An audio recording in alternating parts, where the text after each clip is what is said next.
alunos, sejam muito bem-vindos aqui no nosso passaporte para a OAB.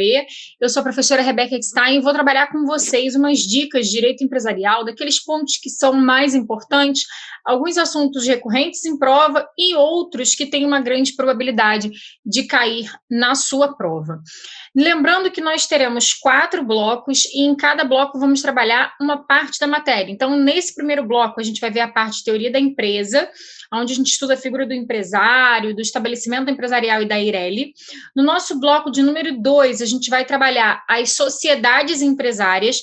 No nosso bloco de número 3, a gente vai trabalhar o Instituto da Recuperação Judicial e na Falência. E o último bloco, a gente vai ver o tema título de crédito. Então, dentro dessa primeira parte de teoria da empresa, empresário, Eireli, quais são os pontos principais para a nossa prova que precisam estar anotados aí no seu caderno para que você não erre uma questão que eventualmente caia sobre esse tema. Em primeiro lugar, a gente sabe que nem toda atividade é considerada empresário, que para ser empresário é necessário preencher lá os requisitos do artigo 966 do Código Civil. Segundo o artigo 966, considera-se empresário aquele que exerce profissionalmente uma atividade econômica organizada para a produção ou circulação de bens ou de serviços, ou seja, empresário é quem exerce profissionalmente. Qualquer atividade? Não. Exerce profissionalmente uma atividade que seja econômica, que tenha lá uma finalidade lucrativa. Essa atividade, além de ser econômica e ser exercida com profissionalismo, que é a habitualidade, ela precisa ser organizada, que é justamente você reunir os chamados fatores de produção, como mão de obra, insumo, tecnologia e capital. E, além disso, o empresário pode circular um bem, circular um serviço, produzir um bem ou produzir um serviço. Então, dentro desse conceito do 966, a gente retira tanto o conceito de empresário, que deve preencher cumulativamente esses 4 requisitos: profissionalismo, atividade econômica, organização e produção ou circulação de bens ou de serviços. E também retiramos o conceito de empresa. Por 2 vezes, a banca já cobrou a diferença de empresa para empresário. Empresário, quem exerce profissionalmente a atividade. Empresa é a atividade. Então, você pode colocar no seu caderno que empresa é a atividade econômica organizada para a produção ou circulação de bens ou de serviços. Então, notem. Eu posso exercer empresa, ou seja, exercer uma atividade econômica organizada para a produção ou circulação de bens e serviços e não ser considerado empresário. A gente tem que tomar um cuidado com relação a isso. Por quê? Existem algumas atividades que, via de regra, estão excluídas do conceito de empresário. Então, essas atividades, elas exercem empresa, porque empresa é atividade econômica organizada, mas elas não serão consideradas empresárias. Eu vou explicar. Você vai colocar no seu caderno que existem 3 excluídos do conceito de empresário: profissional intelectual, cooperativa e atividade rural. Começando pelo profissional intelectual, que está lá no artigo 966, parágrafo único, o legislador ele diz que quem exerce profissão intelectual de natureza artística, científica ou literária, ainda que exerça profissão intelectual com a ajuda de colaboradores, não será considerado empresário. Então, o arquiteto, economista, pintor, escritor, advogado, médico, administrador, contador, fisioterapeuta, são profissionais intelectuais. Então, não serão considerados empresários. Notem que, se você, por exemplo, é fisioterapeuta e você tem lá uma sala para atendimento, né? Você tem funcionário que trabalha para você, você tem uma equipe que trabalha com você, tem a secretária, tem o office boy. Então, existem várias pessoas que estão trabalhando para você naquele ambiente, você está exercendo a profissão intelectual, a sua atividade, ela não será considerada empresária por ser exercício da profissão intelectual. Então, se você, por exemplo, está constituindo uma sociedade ou uma Eireli e você realiza a sua inscrição no RCPJ, você não é considerado empresário, justamente pelo fato de exercer profissão intelectual. Então, quem exerce profissão intelectual de natureza artística, científica ou literária não é considerado empresário. Qual é a exceção? Quando a questão de prova disser para vocês que o exercício da profissão intelectual constitui elemento de empresa. Quando a questão de prova disser que o exercício da profissão intelectual constitui elemento de empresa, nesse caso, a atividade será considerada empresária. Então, o que é elemento de empresa? Quando a profissão intelectual é absorvida pelos fatores de produção. Resumindo, quando a profissão intelectual deixa de ser fator principal e passa a ser componente da atividade. Então, o profissional intelectual de natureza artística, científica ou literária, via de regra, ainda que exerça atividade com a ajuda de colaboradores, ele pode fazer isso através de uma sociedade, ele pode constituir o Meirelles ou ele pode ser autônomo, tá? Basta que ele tenha o registro dele lá no órgão que regulamenta a profissão dele. Agora, se o exercício da profissão constituir elemento de empresa, por exemplo, o veterinário que monta um pet shop, dentro do pet shop tem o atendimento veterinário, ali a profissão intelectual no pet shop deixa de ser fator principal e passa a ser componente da atividade. Na hora da prova, não tem mistério. Para você marcar que profissional intelectual é empresário, a questão vai ter que dizer que o exercício da profissão constitui elemento de empresa. Se a questão não trouxer essa informação, você não pode pressupor que ele é empresário. E aí você vai marcar que a atividade ela é considerada de natureza simples, que não é empresária por exercer profissão intelectual. Essa é a primeira exceção. Segunda exceção, atividade rural. Quem exerce atividade rural tem algumas características importantes. Primeiro, o registro é facultativo. Para o empresário, nos termos do 967, o registro é obrigatório antes do início da atividade. Então, o empresário, antes de iniciar a atividade, ele tem que se registrar. O rural, não. Para o rural, o registro é facultativo. E quem exerce atividade rural não é considerado empresário. Quando é que você, candidato, vai marcar na hora da prova que o rural é empresário? Quando a questão disser que o exercício da profissão, né, do rural, ele pode estar exercendo a atividade sozinho, ou pode ser através de uma sociedade, ou através de Meirelles, que ele está com a sua inscrição regular no Registro Público de Empresa Mercantil, que ele efetuou lá a inscrição na junta comercial, que tecnicamente deve ser chamada de Registro Público de Empresa Mercantil. Se ele realizou a inscrição no Registro Público de Empresa Mercantil, então, nesse caso, nos termos do artigo 971 e 984 do Código Civil, o rural equiparado ao empresário ou à sociedade empresária. Então, muito cuidado com isso na hora da prova, porque ele já cobrou uma questão que o cara tinha 4 fazendas, trabalhava com exportação, cultura de soja, gado, e que ele não tinha registro na junta. Então, a atividade era simples. O rural, apesar de exercer empresa, o que é empresa? Atividade econômica organizada. Então, o rural exerce empresa? Exerce, mas ele não é considerado empresário por ausência do registro na junta comercial. E aí tem um ponto importante que a gente precisa falar aqui. A regra no nosso ordenamento é que o registro não é constitutivo para fins de sua caracterização como empresário, ou seja, não é o registro que me confere a condição de empresário. Exceção para o rural, porque o rural, ele não exerce atividade empresária. Para ele ser equiparado, ele precisa do registro na junta comercial. Então, o rural é uma exceção. Você não pode colocar isso como regra na hora da prova. Quem exerce qualquer atividade ligada a rural, seja sozinho ou constituída através de uma sociedade, não é empresário. Mas se ele quiser ser equiparado a empresário, ele pode? Pode. Basta realizar a inscrição dele na junta comercial. Se ele realizar a inscrição dele na junta comercial, ele é equiparado ao empresário, à sociedade empresária, e também pode constituir tanto Eireli como MEI, tá, gente?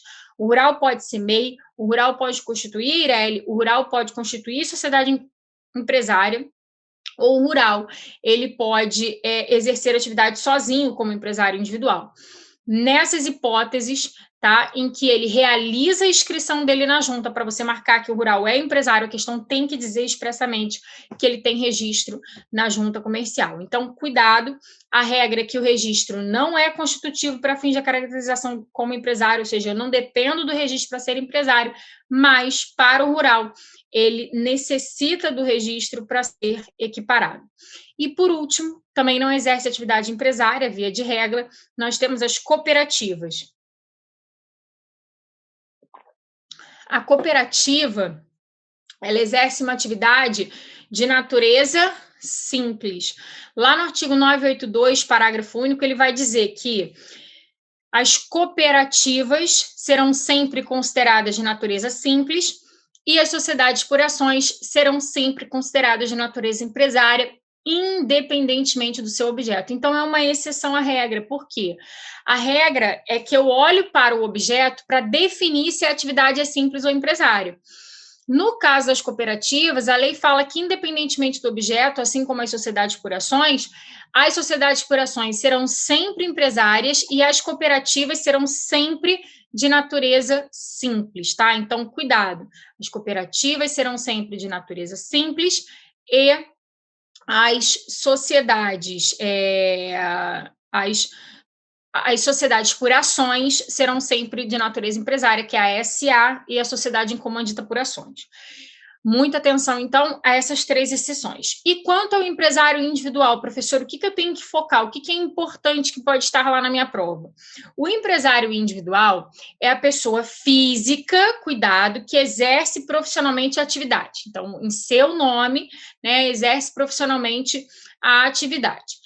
E essa pessoa física, apesar dela realizar a sua inscrição na junta comercial, ela não adquire personalidade jurídica. O empresário individual não tem personalidade jurídica.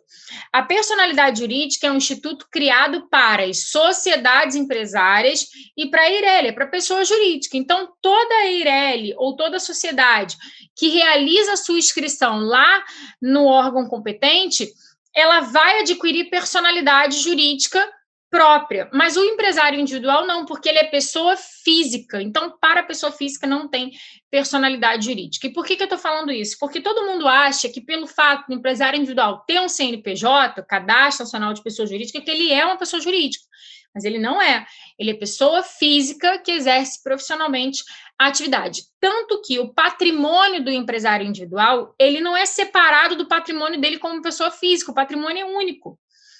Inclusive, a responsabilidade do empresário individual perante terceiros, ela é uma responsabilidade ilimitada, ou seja, ele responde com todo o patrimônio que ele tem.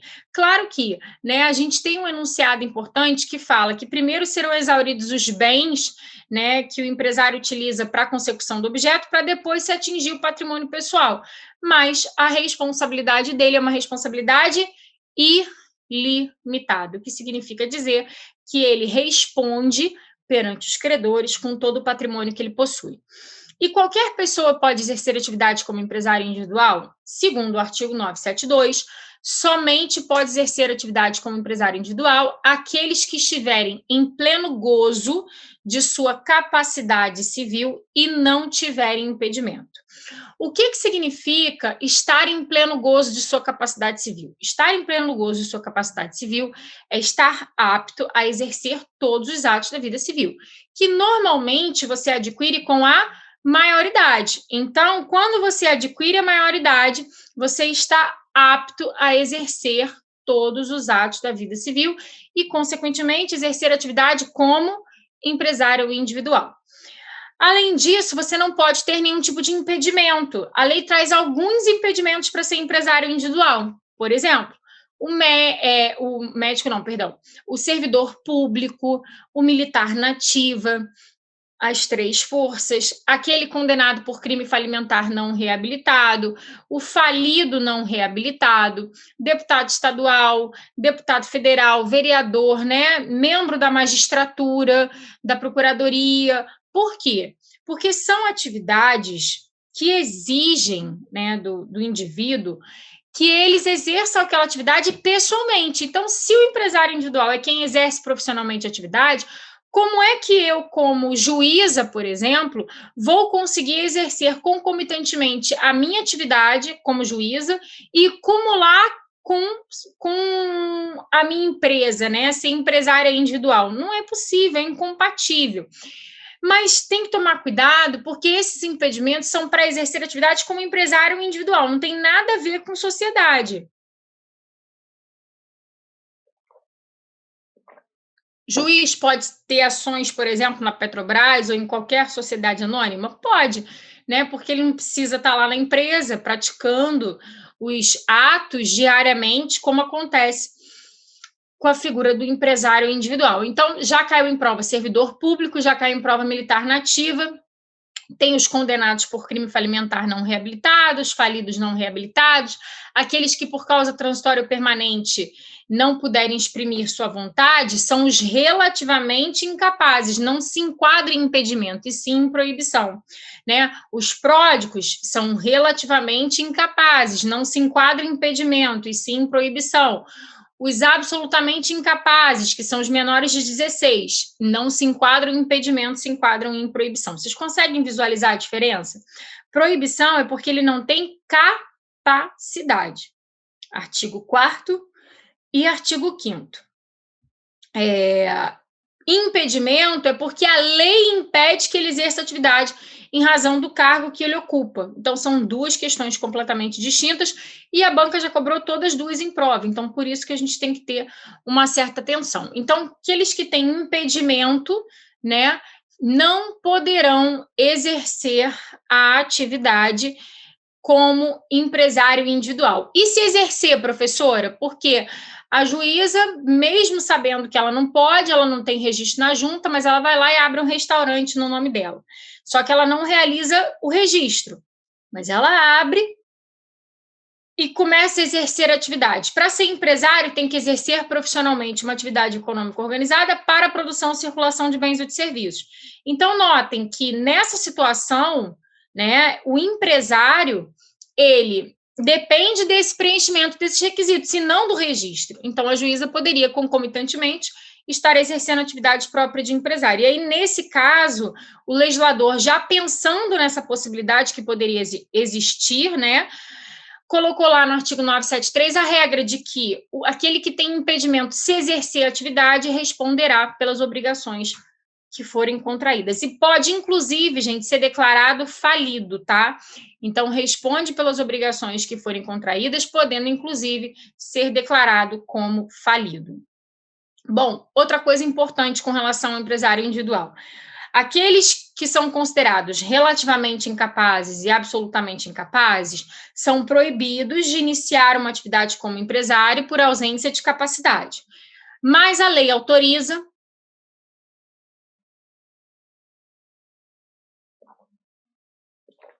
lá no artigo 974, a lei autoriza que o incapaz possa continuar o exercício da empresa, em duas hipóteses. Quando houver incapacidade superveniente e quando houver sucessão por morte. Então, o incapaz, ele poderá continuar o exercício da empresa em duas hipóteses, incapacidade superveniente e sucessão por morte. Nessas duas hipóteses, ele depende de autorização judicial, então o juiz é quem vai conceder a autorização judicial, e também é importante destacar que ele, além da autorização judicial, precisará estar assistido ou representado.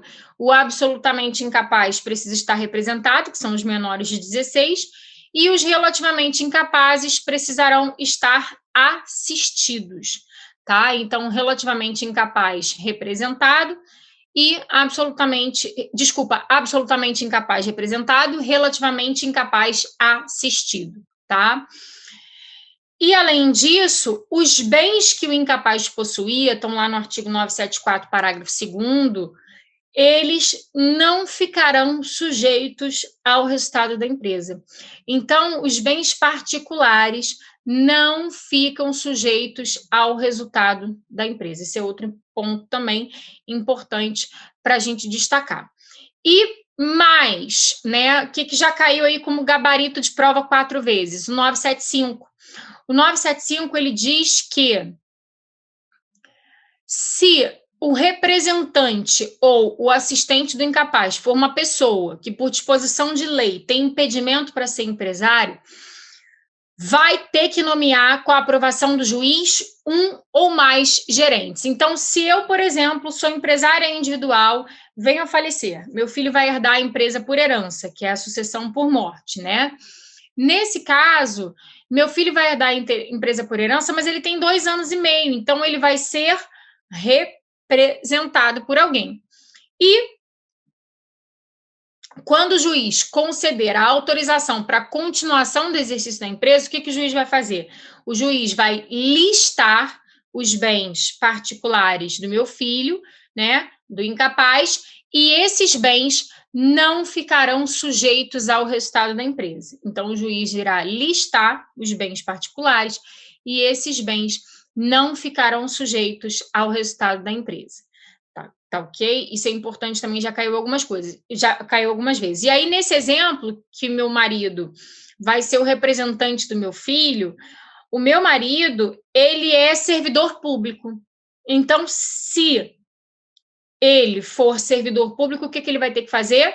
Nomear com a aprovação do juiz um ou mais gerentes, tá? Então, fiquem atentos com relação a esse 975, que já caiu várias vezes em prova, e o 974 caput e o 974 parágrafo 1º e 2º. Outra coisa importante, o fato de nomear um gerente não exime a responsabilidade do representante ou do assistente, e o juiz pode nomear toda vez que ele entender conveniente.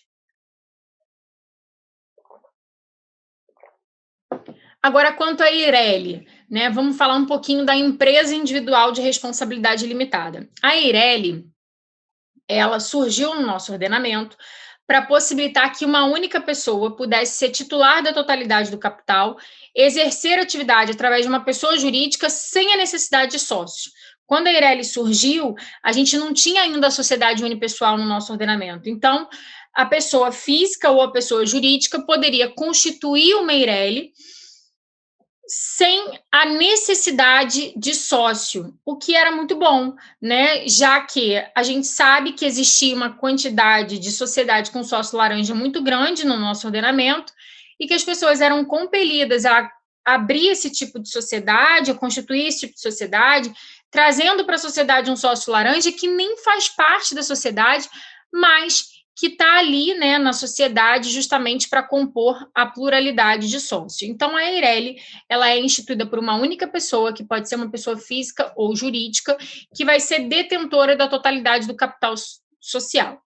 E esse capital social, segundo o artigo 980-A, parágrafo único, ele não poderá ser inferior a 100 vezes o maior salário mínimo vigente no país. Então, todo ano aumenta o salário mínimo, consequentemente, aumenta também o capital mínimo para a instituição da Eireli. O fato de você abrir uma Eireli com um capital, por exemplo, de 120 mil, não significa que 10 anos depois, quando o salário mínimo chegar, por exemplo, a 1.500, né, e você precisaria de um mínimo de 150 mil para poder integralizar o capital. Não significa que você tenha que contribuir para aumentar toda vez que aumentar o valor do salário mínimo. O salário mínimo ele só é utilizado quando você está abrindo a pessoa jurídica, abrindo a empresa. Aí você vai ter como base esse salário mínimo que não pode, né, no caso da Eireli, não pode ser inferior a 100 vezes o maior salário mínimo vigente no país. Então, se o salário mínimo, por exemplo, está 1.100, significa que eu preciso de 110 mil para poder instituir a empresa individual de responsabilidade limitada.